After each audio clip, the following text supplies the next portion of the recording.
Snow eats sound. That is the first lesson beyond the wire. You can shout your name into the Siberian night, and the world will politely fold the noise away, as if embarrassed to know you.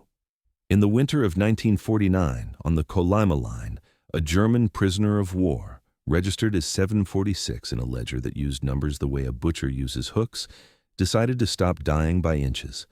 He had 2 toes less than he arrived with, and 1 friend fewer than yesterday. The guards said the forest kept men longer than their countries ever did. They were usually right. Work began before light and ended after it. Frost formed inside the lungs, not just on the beard. Timber quotas read like arithmetic problems written by a sadist: fell, drag, stack, repeat. At roll call, the cold did most of the discipline, the rifle did the rest. The camp's fences were wood posts and wire, but the real barrier was the distance to anything that resembled life. The next camp was a week south on foot, if your feet could still be persuaded to be feet. Villages existed, yes, but like stars, visible, untouchable, and lying about how near they were. He had a name once. Papers in Europe still knew it. Here, men became tasks: lift, carry, count. The ledger called him Clemens, sometimes Farrell, more often simply 746. He had been an engineer. Irony made him set rails through permafrost that laughed at steel. He learned to read wind the way some men read faces. South had a smell to it when it was in a forgiving mood, pine and something like metal warming. The idea came as all escape ideas do, small enough to hide inside a hunger pang, then larger than fear. A blizzard marched in from the Sea of Okhotsk, thick as plaster, spotlights smothered in their own glare. That night, while sirens ordered the camp to stand still, the storm quietly ordered everything to move. He slipped from the roll call line behind a wall of men and timber, dropped to his stomach, and wriggled under the lowest wire. The snow pinched shut behind him. No shots followed, no barking yet. Freedom, in its first seconds, sounded exactly like work ending. He had prepared the only way a man can prepare for hell, by rehearsing distances. From bunk to gate, 52 counted breaths; from mess to timber stacks, 97; from the South Tower's blind spot to the shadow of the boiler house, 31 if you took small steps, 28 if you ran. He did not run now. Running is a kind of shouting. He walked with the storm at his back, letting it ride over his tracks almost as fast as he made them. Beyond the lights, the world was graded into types of white: the white that hides holes, the white that means river, the white that is simply nothing. He aimed for the darker stripe in the snow where wind had scoured a low bank. Rivers are roads in winter, and roads lead to other people's mistakes. He would follow the Kolyma downstream until a tributary offered trees dense enough to be mercy. South, always south. Men did not survive by cleverness here, but by stubbornness measured in meters. He carried a knife, half a loaf of bread gone to stone, a length of wire, and a prayer he remembered badly from a kitchen that might not exist anymore. The cold negotiated for all 4. He broke the bread with the knife and fed the wire through the sole of his boot to hold a flap the winter kept trying to purchase. He saved the prayer for later. Prayers work best when a man has no options he can see. The storm thinned to a drift of needles. Sound began to return in careful pieces: the small sigh of settling snow, the creak of ice where the river argued with itself. He moved in a crouch along the bank. Dawn sketched a gray line where the sky would eventually go if it was in the mood to keep appointments. He kept his eyes not on the horizon, but on the surface under his feet. In this country, the ground is honest only when it is rock. Everything else has ambitions. He had walked an hour, maybe 3. Time wears a different uniform up here when he saw the first proof that he was not the only one with an idea. Footprints, not his. Fresh enough that the wind had not dispatched them yet. They were spaced for haste, the right print deeper than the left, a man favoring a leg. The direction made his ribs tighten. They led toward the camp he had just escaped, toward the towers he could no longer see but still felt, the way a man feels a tooth a dentist has taken. A sensible man would have turned away from any prints, fresh or old. People meant questions, and questions meant dogs who did not mind the answers. But escape makes a mind busy. A second set of impressions crossed the first: pads, not heels, too small for wolf, too large for fox. He crouched and laid his glove beside one. The edges were clean.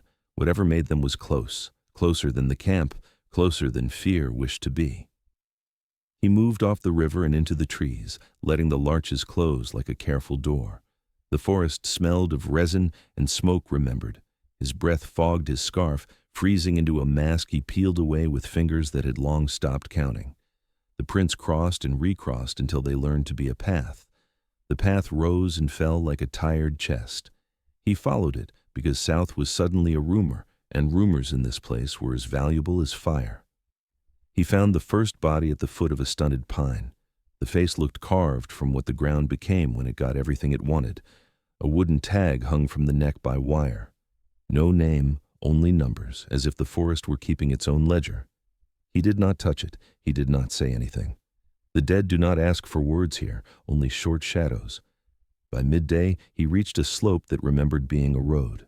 Timber stumps flanked it, cut years ago with the kind of determination that always comes with orders.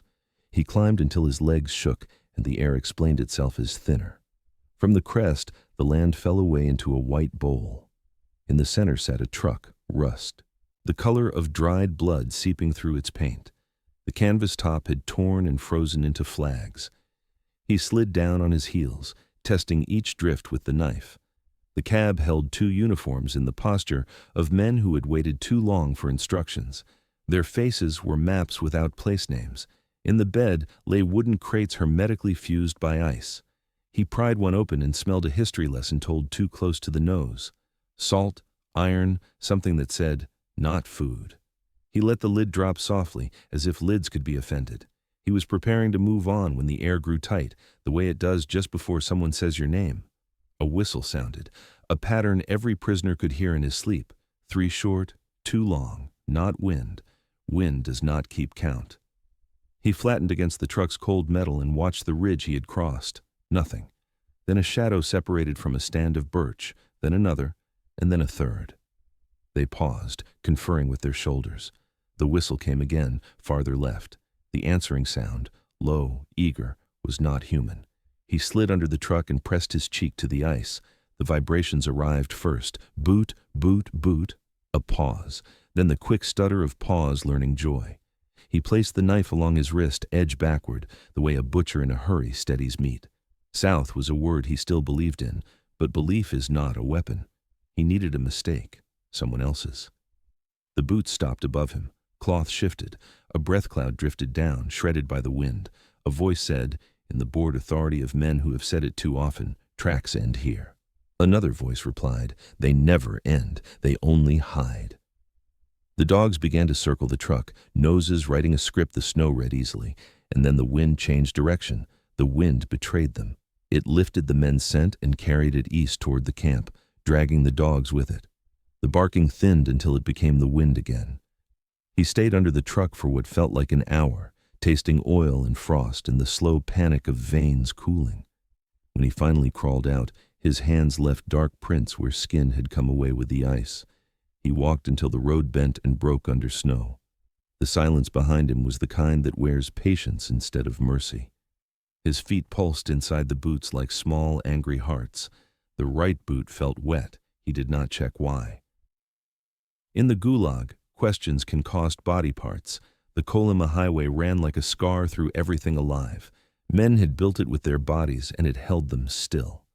The locals called it the Road of Bones, because that's what it was. He knew this even before the first ribs surfaced under the wind, white curve glistening like moonlight pretending to be ivory.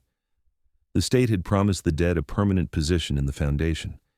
He passed a milestone half buried in drift, 423. No town name, just a number. Distance was counted differently here, kilometers measured by corpses. Every bend might hold another camp, another lie about work and redemption. The geography of punishment. By nightfall, the sky turned violet with exhaustion. He found a ditch and made a wall of snow to sleep behind. Sleep came like theft.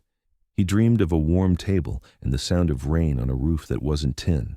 He woke with his hand reaching for a spoon that wasn't there. Hunger had teeth.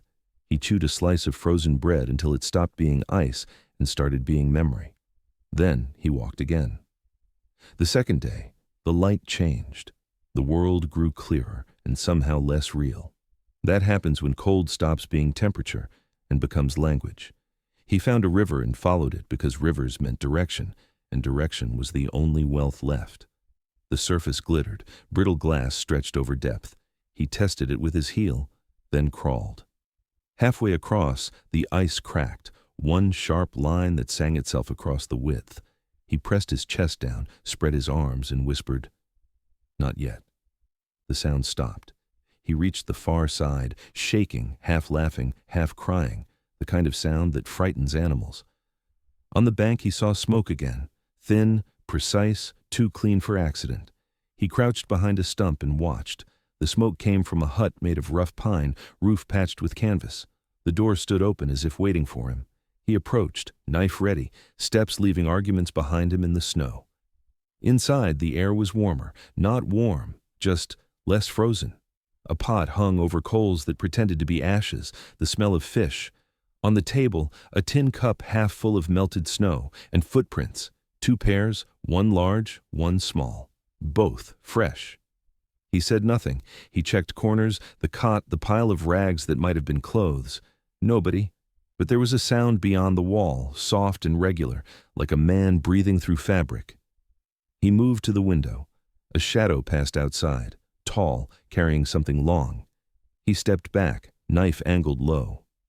The door creaked, then opened. A man entered, beard frosted, coat patched with rope, eyes gray with fatigue but alert. The muzzle of a rifle cleared the doorway first, then the voice. "You're from the camp." It wasn't a question. He didn't answer. The man studied him, then lowered the rifle. "Don't worry, I was too." They stared for a while, 2 ghosts testing the weight of conversation. Then the man smiled a little, like someone remembering a joke that used to be funny. "I am Mikhail," he said.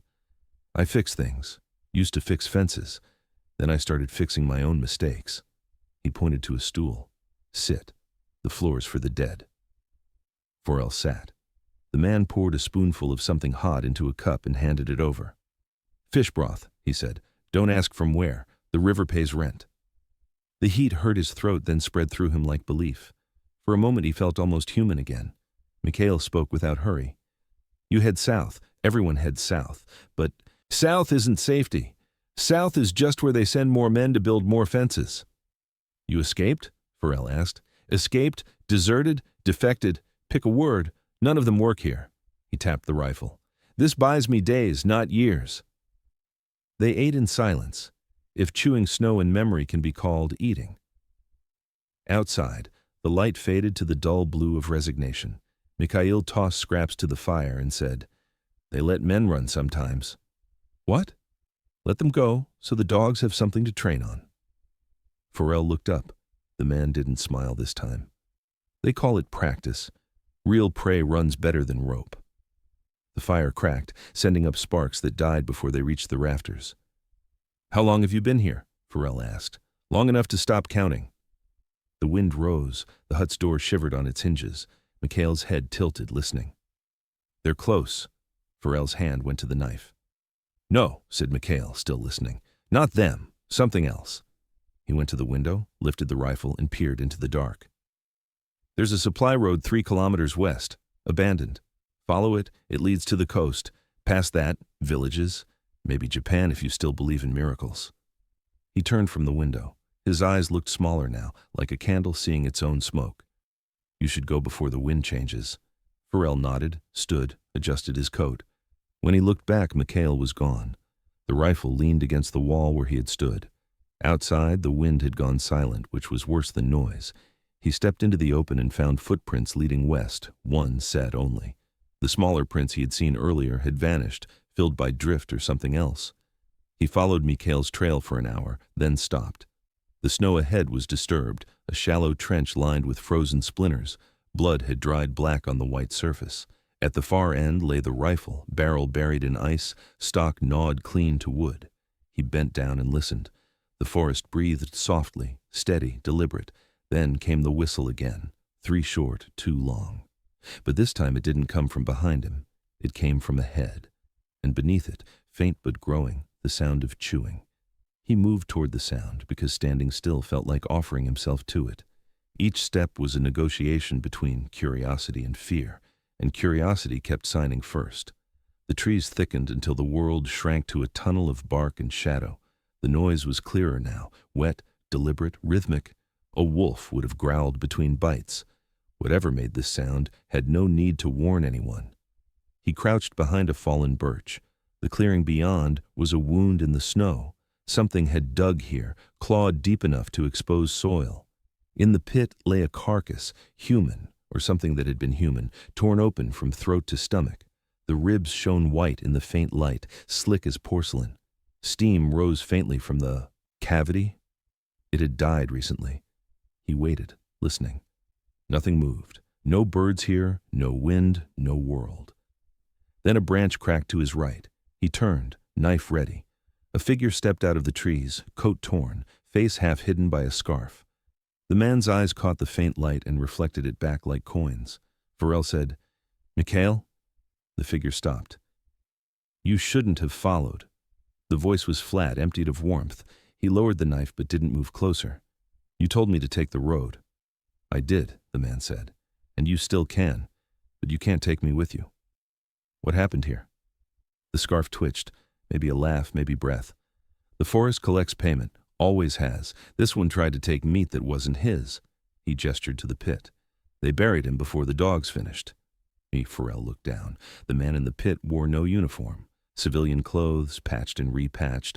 On his wrist, a tag wired tight. The numbers didn't belong to the Kolyma camp. They belonged to something else.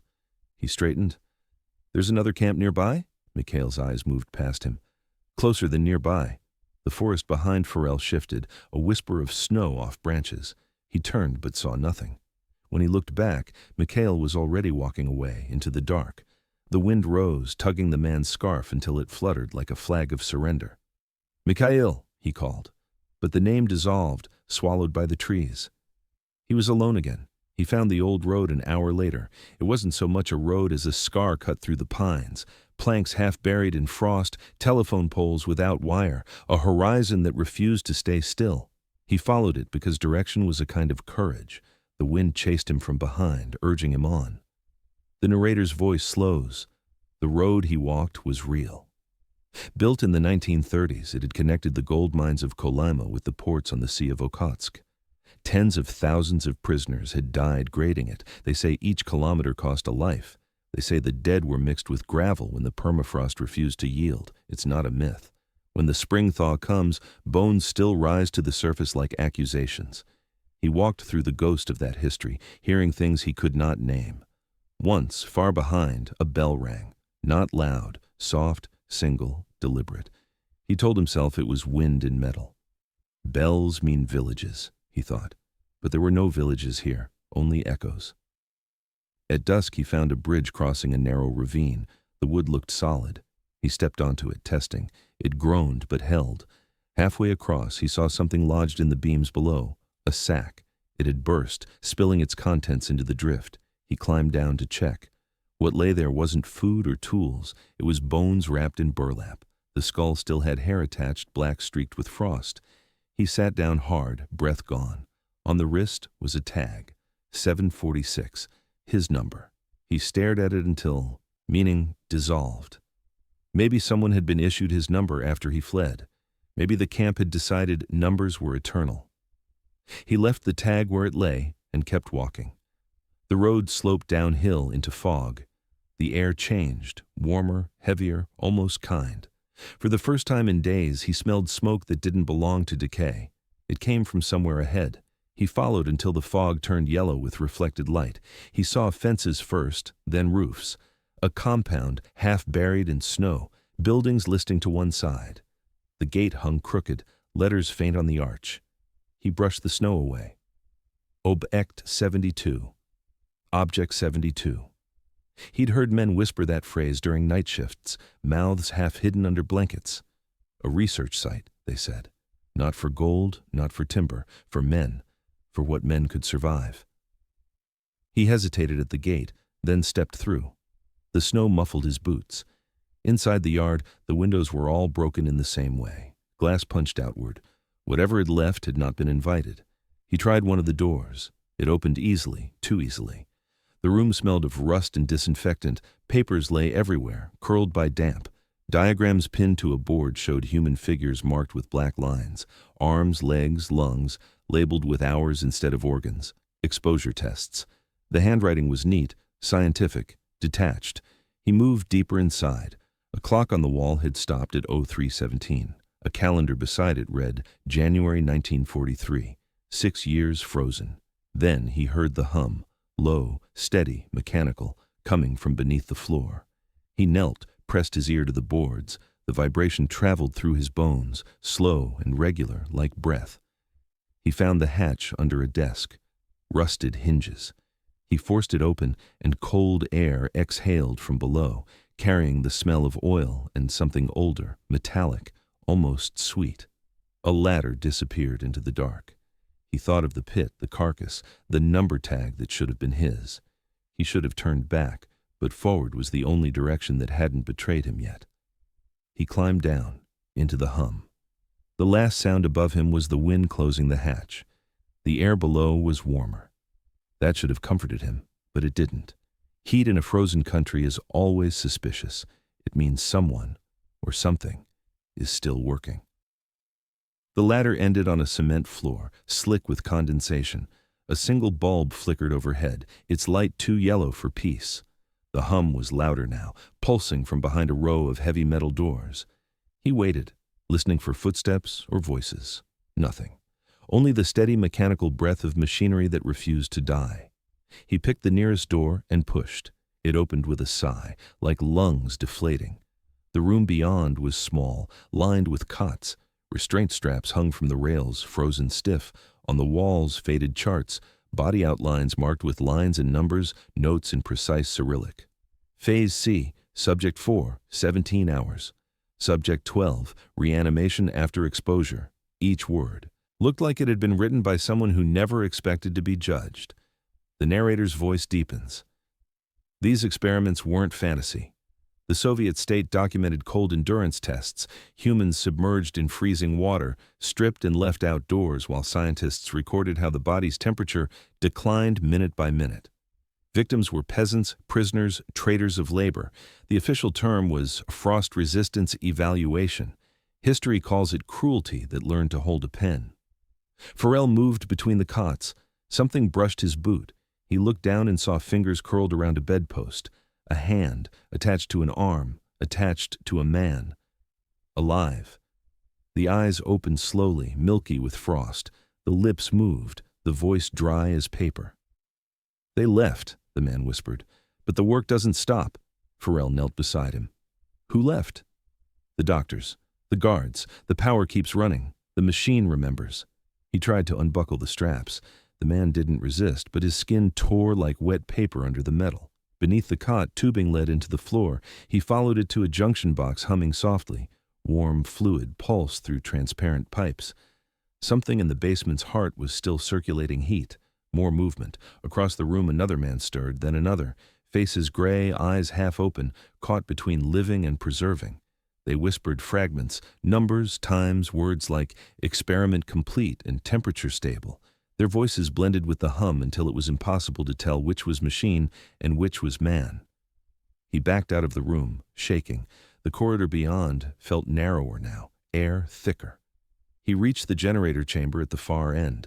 A crankshaft turned slowly, driven by a motor the size of a horse cart. The fuel drum beside it was half full, fresh. Someone had refilled it recently. On the wall, a board covered in switches labeled Section 1 through Section 5. He pulled one at random. Somewhere down the hall, the hum deepened, turning into a growl. Lights flickered red. He slammed the switch back up. The sound stopped, leaving silence thick enough to choke on. He whispered to himself, "No one's here. They're gone. It's just the generator." But the air moved, a breath from the shadows. He turned. At the end of the corridor stood a figure, backlit by the bulb. Coat torn, hair frosted. "Mikhail." Farrell's voice cracked.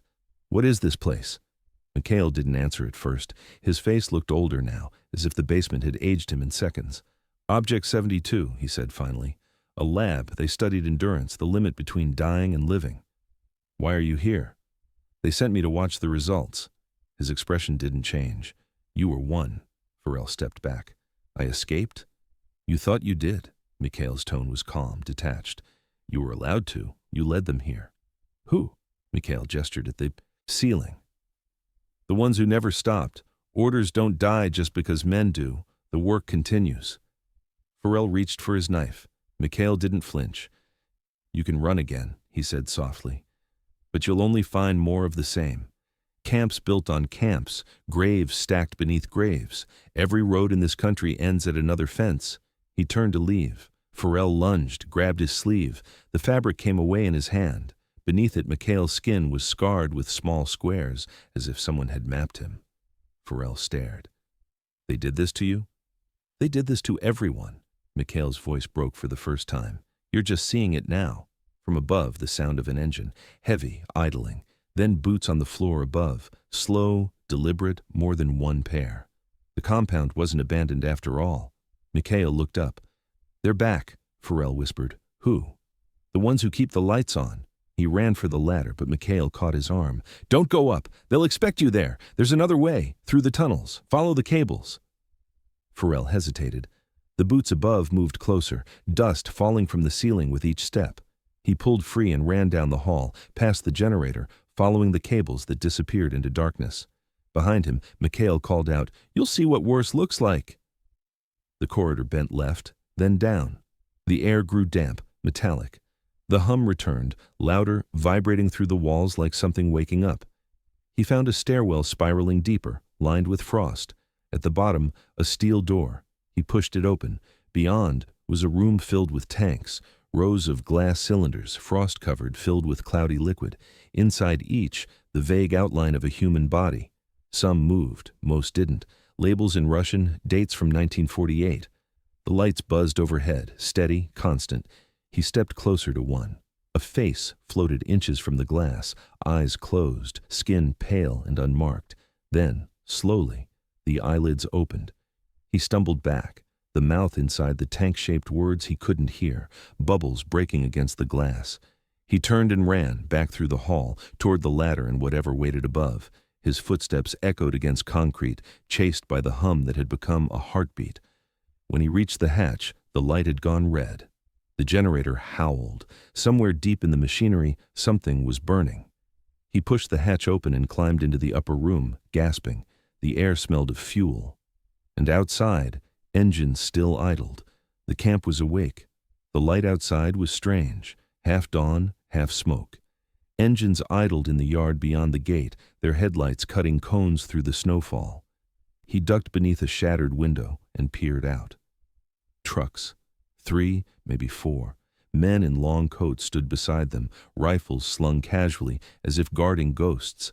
Their faces were wrapped, not against the cold, but against recognition. One held a clipboard. He ticked names that might have been numbers. Farrell crawled along the wall toward the far side of the building, but the hum of the generator still reached up from below, steady, obedient. He needed distance, any distance. Beyond the compound was forest again, black vertical bars against the white. He waited for the right moment, then ran. Boots struck snow, soft but not silent. He reached the tree line before the first shout came. 2 shots cracked, wide. They weren't aiming to hit, they were aiming to remind. He kept running, breath like steam pulled from a locomotive. The forest swallowed him quickly. He didn't look back until the sounds had melted into wind. Then he fell to his knees, retching dry air. His pulse thundered so loud he didn't hear the third voice until it was close. You run well, it said. He turned sharply. A young soldier stood 5 meters away, rifle lowered. The coat was too large for him. The face was too clean. His accent Southern Russian. Don't shoot, Farrell said, raising empty hands. The boy smiled faintly. I'm not supposed to. You're valuable. Valuable? They said you know where the others are. What others? The ones who didn't finish. The boy stepped closer, cautious but confident. They said if I bring you back alive, I go home. And if I don't go back? The boy's smile wavered. Then we both stay here forever. Farrell moved slowly, keeping the soldier talking. How long have you been out here? Since last spring. They send us from the lower camps to patrol the old roads. No one tells us what for. Sometimes we find things. Sometimes they find us. What things? The boy hesitated. Bodies that don't stay still. He said it like a confession, not a threat. Then a gust of wind swept through, bringing a sound with it, low, hollow, like a horn under water. The boy's expression changed instantly. We have to move. He gestured toward a slope to the east. There's a hut there, shelter. They ran, both ducking under branches that clawed at their coats. The sound followed them, neither closer nor farther. It wasn't pursuit, it was presence. The hut was small, half collapsed. Inside, a stove and a bunk. They shut the door, leaned against it, and listened. What was that? Farrell asked. The boy shook his head. The generator does that sometimes. It makes the air shake. You mean the one at Object 72? Yes, he hesitated. You've seen it. Farrell didn't answer. The boy sat on the bunk, rifle across his knees. They told us the machines were for heating, but they hum even when the fire's dead. And at night, you hear voices through the pipes. He rubbed his eyes. We thought it was superstition. Then Mikhail disappeared. After that, no one joked. The name hit Farrell like ice water. You knew him? He was a guard. Then he wasn't. They said he'd deserted. But we still heard his name in the reports weeks later. Maybe there's more than one, Farrell said quietly. There isn't. They sat in silence. Outside, the horn-like sound faded. The forest resumed its slow breathing. The boy finally asked, Where were you going? South, he nodded. Good direction, but it never ends. He leaned back, closing his eyes. My name's Alexei, he murmured. If you make it, tell them I tried. Farrell didn't ask who them were. He waited until the boy's breathing slowed, then eased the rifle from his hands. The safety was on. He left it that way. By dawn, the boy was dead. No wound, no struggle, just gone, as if the night had taken its tax. Farrell buried him under the hut's floorboards, whispering something that might have been prayer. Then he took the road again. The forest thinned by midday. The land sloped downward toward a frozen marsh. Wooden pylons jutted from the ice like ribs. He recognized them, foundations of an old telegraph line. The cables had been removed, but the path remained. It led east. He followed until he saw light glinting off metal ahead. A train car, derailed and half buried. Snow piled against its side, door open. He climbed inside. The interior was lined with bunk frames. Frozen blankets still clung to the walls. On the floor, a ledger frozen mid-open. He pried it loose. The pages tore, revealing lists of consignments, dates, destinations, many marked 72. He turned a page and saw a line that froze his blood. Transport 746, test materials received, status, active. He dropped the book. For a moment he forgot how to breathe. He looked around as if expecting someone to explain. Only the wind moved through the cracks, whispering nothing useful. The door rattled suddenly. He raised the rifle. A shape filled the frame. Tall, broad, wrapped in frost. It was no guard. No living man stood like that, head tilted as if listening to something underground. Then, slowly, it turned away and disappeared into the white. He stayed inside the car until dusk. When he stepped out again, the world felt different. Emptier, yes, but also alive in a way that didn't need permission. He realized the hum he'd heard underground had followed him. It vibrated faintly in the soles of his boots. He looked down at the ice. Tiny air bubbles trembled as if responding. He walked faster. The hum grew with each step. By nightfall, he reached another clearing. A broken sign, half buried in snow, bore one word. Krestovaya. A settlement once, now a cemetery. Roofs caved, chimneys standing like gravestones. He entered the first house. Inside, the walls were blackened by soot. A single chair stood upright, too clean, too recent. On it, a recorder, a military field model still running, tape whirring slowly. He pressed stop, then play. The voice that came through was his own, saying words he hadn't said yet. If you hear this, don't go south. Then static. And outside, the yay and hum turned into a roar. The roar wasn't weather. It had rhythm, mechanical, deliberate, like gears the size of mountains shifting into place. The house trembled.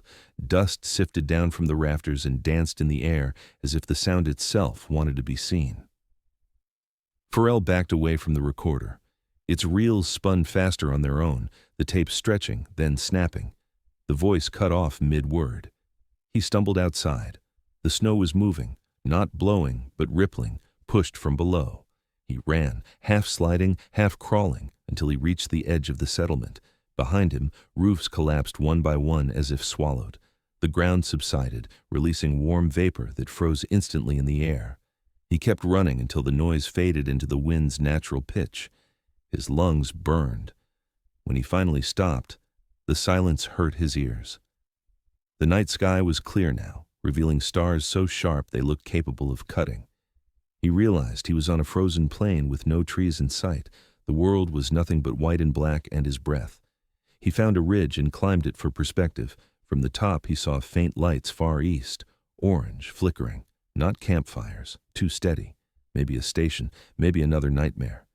He headed that way. The march took hours. When he arrived, the lights resolved into lanterns hanging outside a cluster of low huts surrounded by wire. The gate bore a new number, Object 72B. He almost laughed. Even exile had branches. He approached cautiously, expecting guards, but none appeared. The gates were open, the wire sagging. Inside, the huts were neat, untouched by snow. He opened one door and stepped into warmth that shouldn't have existed. A stove burned, fed by a fuel line humming through the wall. On a table sat bowls of soup, steaming but untouched. Steam rose, drifted, vanished. He whispered to himself, "No one leaves food here." Then he heard voices, low, distant, overlapping, coming from somewhere behind the huts. He followed, moving between shadows. The sound came from an old warehouse at the back. Its double doors were ajar. Inside, lanterns lined a corridor. Along both sides, glass cases like the ones underground. Inside each, figures dressed in prisoner uniforms standing upright, eyes open. Some faces he recognized, men from his camp, men he knew had died. Their chests rose and fell, shallow but certain. Tubes connected their backs to the wall, disappearing into a metal conduit that hummed like the earth's pulse. He stepped closer to one case. The plaque read, "Subject 746 recovered." The face behind the glass was his own. The narrator pauses. Even the wind outside seems to hold its breath. Farrell pressed his palm to the glass. Cold met cold. The figure inside blinked once. The mouth opened, forming silent words. Then a whisper hissed behind him. "You shouldn't touch it." He spun around. A woman in a lab coat stood in the doorway, eyes sunken, hair gray but clean. "It's only a reflection," she said calmly. "They all are." "Who are you?" "The caretaker," she answered. "The work continues whether anyone believes or not." He pointed at the cases. "They're alive." "Alive enough," she said. "They're the control group, the ones who returned. The state wanted to know what memory does to endurance." "I'm not part of this." She tilted her head. "Aren't you?" Her hand moved to a switch on the wall. "Watch." She flicked it down. The hum deepened. The figures in the cases exhaled simultaneously, fogging the glass. The lights dimmed, then flared. "They dream," she said softly. "All the time. About escape." He lunged forward, slammed the switch up. The lights snapped off. The hum choked and died. The woman screamed, a short animal sound, then vanished into the dark corridor. Farrell groped for the exit, heart hammering. The glass behind him began to crack, slow, deliberate fractures spreading like veins. He ran. Behind him, the sound of shattering multiplied, one case after another releasing its frozen echo. He burst into the open air. The camp was awake again, stoves roaring, lanterns flaring on their own. Footprints appeared in the snow, dozens heading toward the forest. None were his. He fled west away from the light until the glow was a memory. The cold bit his lungs like a verdict. He didn't stop until exhaustion knelt him into the snow. When he woke, it was day. The world looked ordinary again. Gray, silent, cruelly normal. No lights, no footprints, just an endless sheet of frost. For a moment he wondered if everything had been a fevered dream. But when he checked his wrist, the tag that once held his number was gone. In its place, a faint imprint shaped like wire. He started walking south again because there was nowhere else to go. Hours later, he saw water, a river broader than any he'd crossed, half frozen, half flowing. The Sea of Okhotsk couldn't be far now. Salt hung in the air. He followed the current until the horizon turned to steel. At dusk, he found a rusted dock, half swallowed by ice. Beyond it, the open sea stretched like glass. On the dock stood a wooden sign so weathered the letters were barely there. Transit Point 72. He stepped onto the planks. They moaned under his weight. Below, the ice cracked in soft applause. Then, a voice came from the far end of the pier. Familiar, calm, impossible. "Clemens Farrell," it said. He froze. "I told you," the voice continued, "the work never ends." It was Mikhail, standing at the edge of the sea. But his reflection in the water wasn't Mikhail's, it was the caretaker's. Farrell took one step closer, and the sea answered with a whisper that sounded disturbingly like his own name. The whisper came again, softer this time, threading through the wind. He took another step, and the ice groaned beneath him like a creature remembering pain. Mikhail stood motionless at the edge of the dock, face turned toward the sea, the wind playing with the edges of his coat. Farrell could see the frost glittering on his eyelashes. When he called out, Mikhail didn't move. He closed the distance slowly, boots leaving dark hollows in the frost. The sea beyond the dock was black glass broken by slabs of floating ice. Between them, dark water heaved like breath. When he was 10 steps away, Mikhail spoke without turning. "I told you, you can't outrun it." "What is it?" Farrell demanded. Mikhail finally looked back. His face was paler now, almost luminous. "The work. The idea that men are numbers and pain is data. It doesn't die with the ones who built it." He smiled faintly, a gesture more sad than cruel. "You escaped offense, Clemens, not the experiment." Farrell took another step. The planks creaked and a crack split through the ice below, running toward the shore like lightning frozen mid-strike. Mikhail extended a hand, but not in warning. "Come, see what's left." He turned and walked off the dock, onto the ice itself. The surface didn't break. Farrell followed, cautious. The cold seeped through his boots, numbing, clean. A few 100 meters out, they reached a structure, metal pylons driven into the ice supporting what looked like a small station, its windows frosted from within. A red light pulsed above the door. Farrell hesitated. "Who built this?" The same ones who built everything," Mikhail said. "You did." They entered. Inside, the air was stale and heavy with oil. Machinery lined the walls, switchboards, typewriters, glass tubes filled with dull green liquid. On one table lay a radio set, its needles twitching though the dial wasn't turned. Mikhail moved to it, adjusted a knob. The static cleared and a voice came through. Farrell froze. It was his own voice, distorted but unmistakable. "Oh, south. Don't go south." He felt the room tilt. How is that possible? Mikhail didn't answer. He handed Farrell a set of papers from a nearby shelf. They were log entries, typed in Cyrillic, some dated just weeks ago. Each page listed a subject number, location, and remarks. Subject 746 cited. Subject remains responsive. "This is impossible," Farrell whispered. "I've been gone for years." "Not years," said Mikhail quietly. "Days, weeks maybe. You've been circling the same test field. They wanted to see how long it would take before you understood." Farrell stepped back, shaking his head. "No, I crossed rivers, mountains. I saw men die." Mikhail looked at him with pity. "They showed you what they needed you to see. The Gulag is an idea, not a place. Ideas don't freeze." The radio crackled again. Another voice joined. The caretaker's, calm and precise. "Subject 746 confirmed at observation post. Proceed with extraction." Mikhail stiffened. "They're coming." "Who?" "Collectors, technicians, whatever's left of the people who still believe in this." He moved toward the door. "If they take you back, it starts again. Same path, same dream. Run now, and maybe you wake up." Farrell didn't argue. They stepped out onto the ice. The wind had changed direction, carrying the faint whine of engines, trucks, or maybe planes. The horizon glowed orange, not from sunrise, but from fire. They ran toward the shore. Behind them, the sea cracked loudly, the sound traveling faster than thought. Mikhail stumbled, regained balance.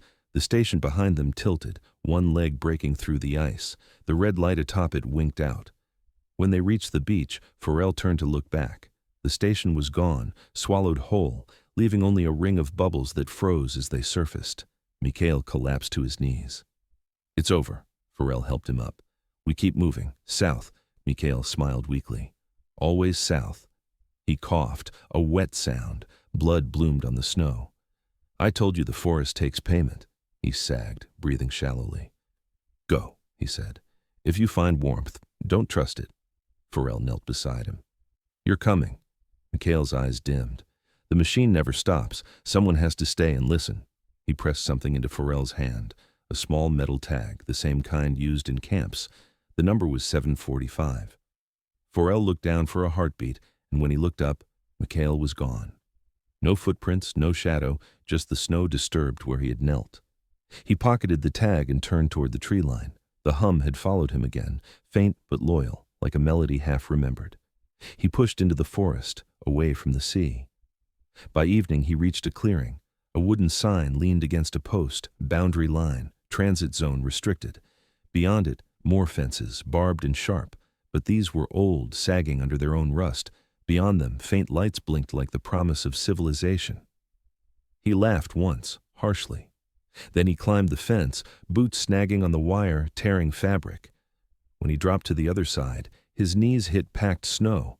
Voices echoed somewhere ahead, Russian, urgent, but not the cruel bark of guards. Different, civilian. He stumbled forward until the lights resolved into huts with smoke curling from chimneys. People moved between them, wrapped in fur, faces unguarded. He froze, unsure if this was rescue or another dream. A woman saw him, gasped, shouted for others. Hands lifted him, guided him toward a fire. Someone gave him water. The language changed. Yakut, not Russian, local villagers. He tried to speak, but his tongue felt foreign. They led him into a tent. A man in a heavy coat examined his frostbitten hands, shaking his head. From the mines? He asked softly. Farrell nodded. The man said, No more mines. War's over. Camp's closed. Farrell blinked, confused. When? Years ago. He tried to answer, but darkness closed in again. When he woke, he was lying by the fire. The villagers had gone silent, staring at the entrance. Outside, the hum had started again, soft, steady, mechanical. And above it, faint but clear, a voice came through the radio someone had salvaged from a wrecked truck nearby. Subject 746, responsive. Proceed with containment. The villagers crossed themselves. Farrell closed his eyes. No more, he whispered, but the radio only repeated, patient and calm, containment confirmed. The hum grew louder.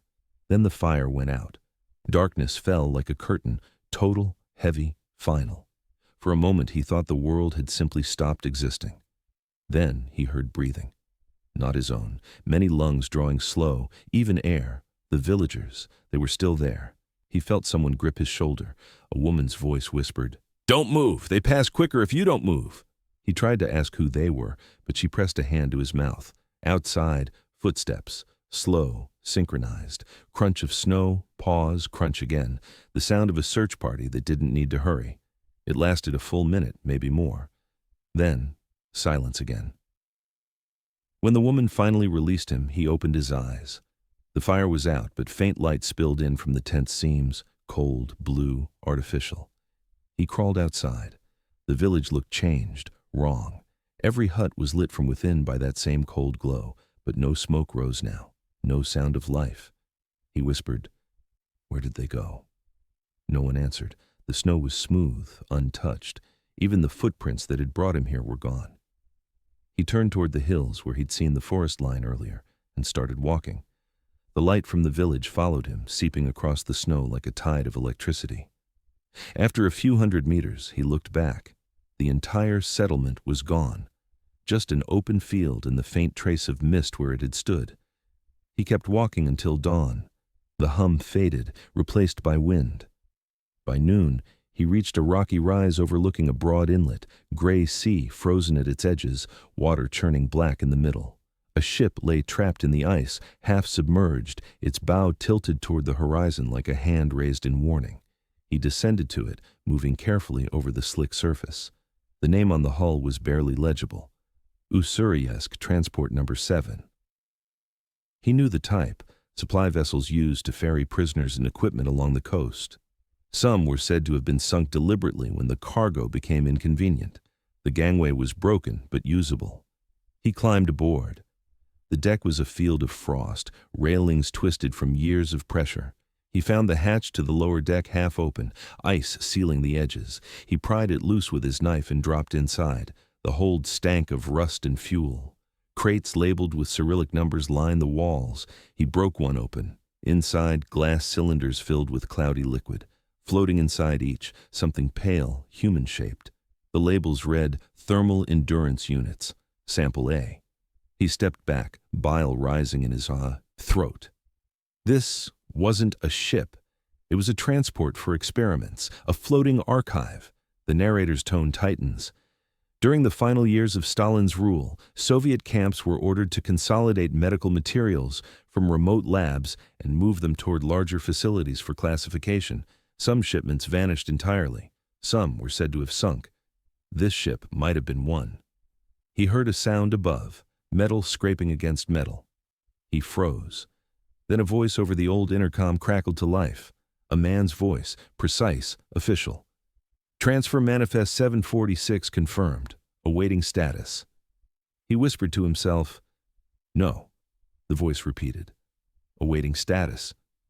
He looked for the source, found the control panel still glowing faintly. The ship had no power, no reason for any of this to function. He stepped back toward the ladder, but something moved in the shadows near the stern.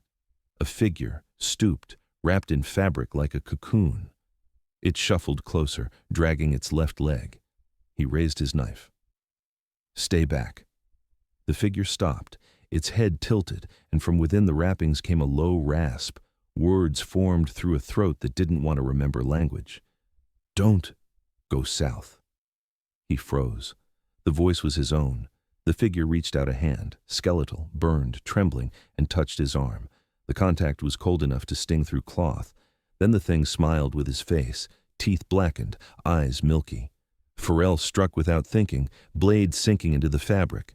The figure collapsed soundlessly, deflating like a lung. He stepped back, breathing hard. Inside the torn wrappings there was nothing, only air and frost. He climbed the ladder fast, bursting onto the deck. The horizon had changed. The sun was gone, replaced by a low, bruised glow. Ice cracked all around, splitting the sea into shards. The ship tilted, groaning. He ran to the rail. The ice floes were breaking apart, revealing something beneath. Black water threaded with cables, thick as roots. They pulsed faintly, carrying the same rhythm as the hum. Then he saw them. Small metal domes emerging from the gaps, hundreds of them glinting under the dull light. They looked like mines at first, but each bore the mark. 72. The sea was wired. He leapt from the ship as it listed further, hitting a floe and rolling until his chest screamed. The vessel sank slowly, stern first, water swallowing its light. When it vanished, the cables quieted. The hum faded to nothing. He lay there for a long time, staring at the horizon. The ice drifted, carrying him south whether he wanted or not. That night the stars reappeared, reflected perfectly in the water between floes. He counted them until his vision blurred. Then, among them, he saw another light, red, steady, pulsing. He thought at first it was the station light from before, but it was closer, much closer. It blinked once, then twice, then a third time, in rhythm with his heartbeat. He whispered, "No more." The light blinked a fourth time, and this time, it blinked back. He closed his eyes. When he opened them again, he wasn't on the ice. He was lying on a cot, warmth on his face, a blanket over him. The hum was softer now, familiar. He turned his head. Through a frosted window, he saw walls, white, clean, clinical. Footsteps approached. A man in a coat appeared, clipboard in hand, smiling politely. "Welcome back, Subject 746, he said. "You survived Phase D." Farrell stared at his own reflection in the man's glasses and saw something he hadn't expected. Relief. He tried to sit up, but straps across his chest stopped him. They weren't tight, just firm enough to remind him who owned motion now. The man with the clipboard adjusted his glasses, scribbled a note, and said, "You've been unconscious for 48 hours. Remarkable recovery." Farrell's voice came out rough, unpracticed. "Where am I?" The man smiled like a teacher proud of a student's first question. "Facility 72D, near the coast. You've come home." "Home?" The man didn't answer. He walked to the far wall, where a line of gauges flickered softly. Your readings are excellent, he said. Body temperature stable. Cognitive responses intact. You did well out there. Out? Where? The field test, the man said. We lost visual contact during the storm, but the telemetry held. You've given us months of data. Congratulations. Farrell shook his head. That's impossible. The man's pen paused mid-word. Impossible, he chuckled. You sound just like the others before the debrief. He leaned closer. You'll remember soon. It's just the adjustment period. I escaped, Farrell said.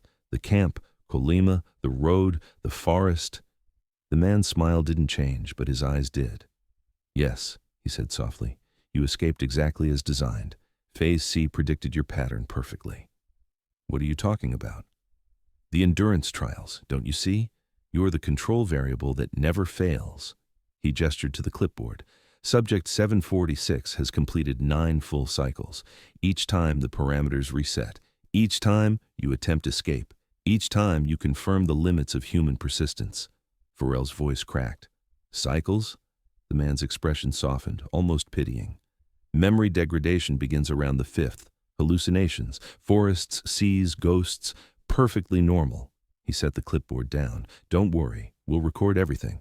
The narrator slows, words like ice forming over meaning. During the final decade of Stalin's reign, the NKVD and later KGB documented psychological endurance tests in simulated escape environments, constructed camps, false landscapes, controlled hallucinations induced through sensory deprivation and chemicals.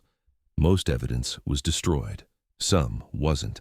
Farrell closed his eyes. His mind rebelled against the words, but his body recognized the routine. The straps, the cold metal, the soft hum in the walls. He whispered, Where are the others? The man turned toward the door. Most terminated after cycle 4. You're the last consistent data point.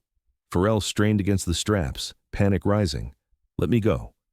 In time, the man said. You've earned rest. He left. The door locked with a hiss. For hours, or days, Farrell lay there. The hum in the walls deepened until it matched his pulse. He began to wonder which came first, the sound or the heartbeat. Sometimes he drifted, saw flashes, the road, the wolves. Mikhail's face reflected in ice. He didn't know if they were memories or inventions. Then, one night, or what passed for night, something changed. The hum stopped. Complete silence filled the room. He opened his eyes. The lights above flickered, then died. From somewhere beyond the door came a voice, low, distorted, mechanical. Phase E initiated. The straps retracted automatically, snapping free.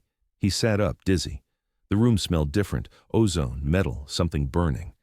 He stood, feet unsteady on the tile. The door was slightly ajar. He pushed it open and stepped into the corridor. It wasn't a corridor anymore. The walls had melted inward, rippling like water. The floor tilted. He stumbled forward. Lights flickered along the ceiling, revealing dozens of other rooms, each with beds, each with bodies. Some moved, most didn't.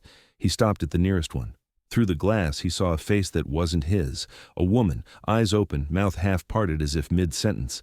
The tag on her wrist read 744. He moved on, counting doors. Each had a number. Each followed sequence. 743, 742. At the end of the hall, a wide observation window looked into a larger chamber, circular, filled with wires and suspended tanks. In the center, a pillar of light pulsed gently, alive. It cast shadows that didn't belong to anything solid. He stepped closer. Inside, the light were shapes, figures walking, running, falling. It took him a moment to realize they were memories. His memories. The escape, the snow, the sea, all looping endlessly inside that column. Then he saw himself, frozen mid-stride, turning toward a voice. Mikhail's. You see? The voice whispered now, echoing from the light. It was always here. He reached out. The glass under his palm vibrated, warm, too warm. He pressed harder. The light responded, flaring bright enough to blind him. When he opened his eyes, he wasn't in the corridor anymore. He was standing in the forest again, snow falling, soft, indifferent. The same footprints in front of him, leading toward the camp. The whistle, 3 short, 2 long, cut through the air. He turned, expecting guards, but saw something else. A figure at the edge of the trees, coat dark, familiar. Mikhail. Farrell called out, Is this another cycle? Mikhail smiled sadly. You tell me. Farrell looked down. The tag on his wrist glowed faintly, the number pulsing with his heartbeat. He stepped forward. If this is a loop, then I end it now. Mikhail nodded. Then don't run. The forest shivered. The snow stopped falling. For the first time since his escape, the air was still. He closed his eyes and waited. Nothing happened. Then, faintly, far away, the hum returned. But this time, it wasn't from the walls. It was inside him. He opened his mouth to scream, but what came out wasn't sound. It was static. And somewhere above the noise, a calm voice, female, precise, spoke in Russian. Phase E complete. Proceed to final. The world blinked out. When it came back, he was lying in a hospital bed. A nurse adjusted an IV.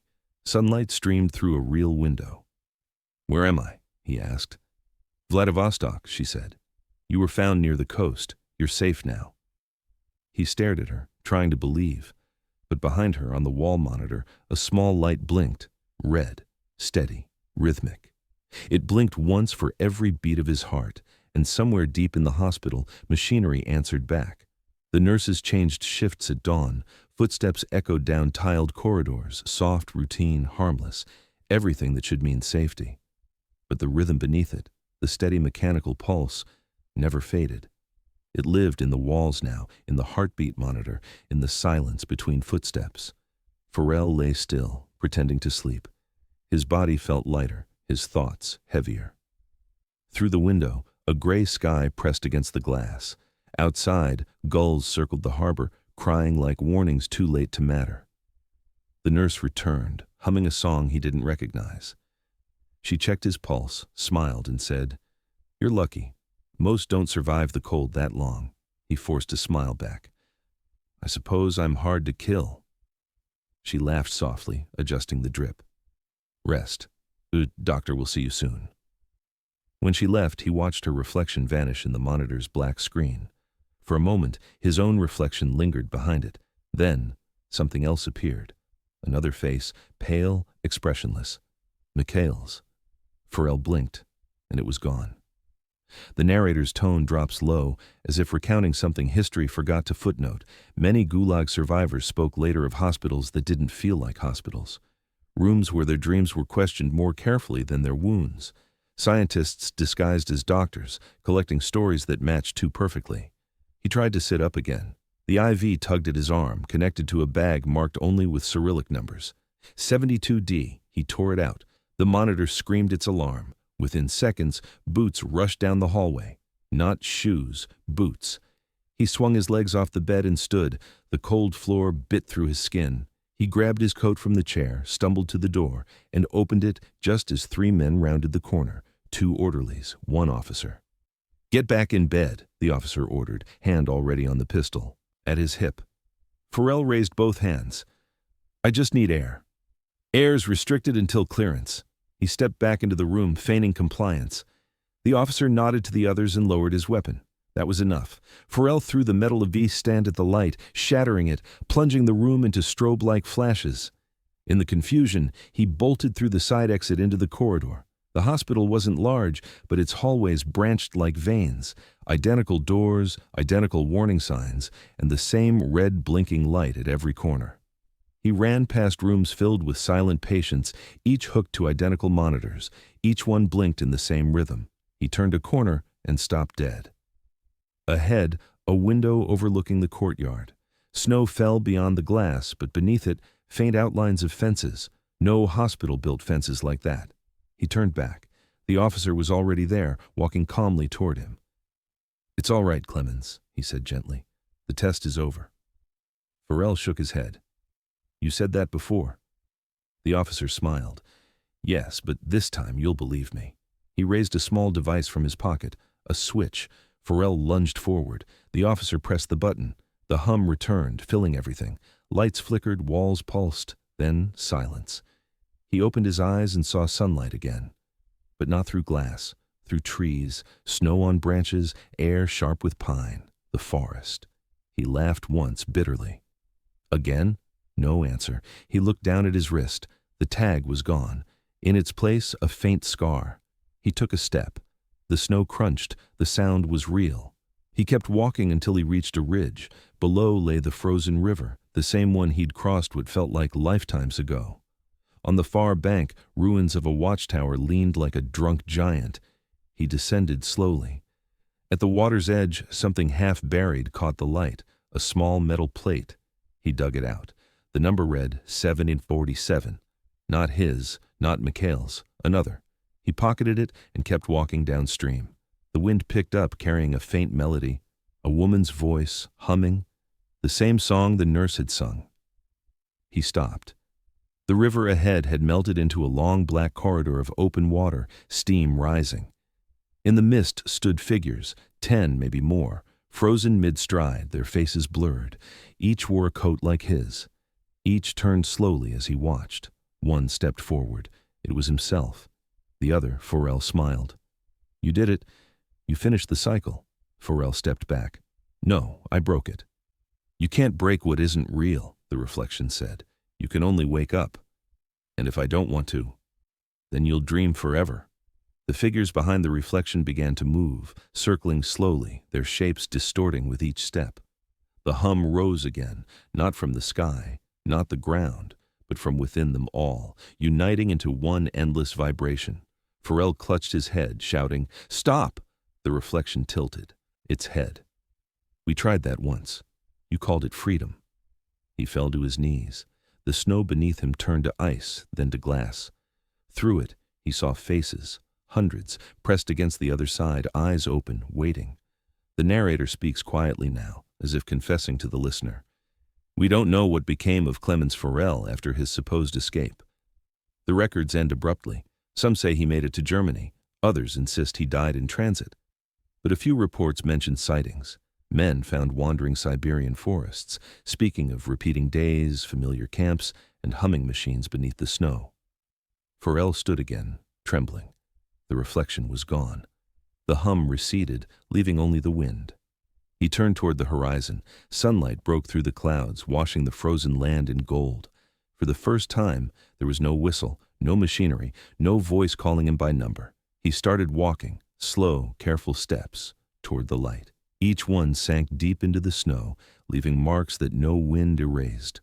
Behind him, far away, a faint red light blinked once, then twice, then went dark.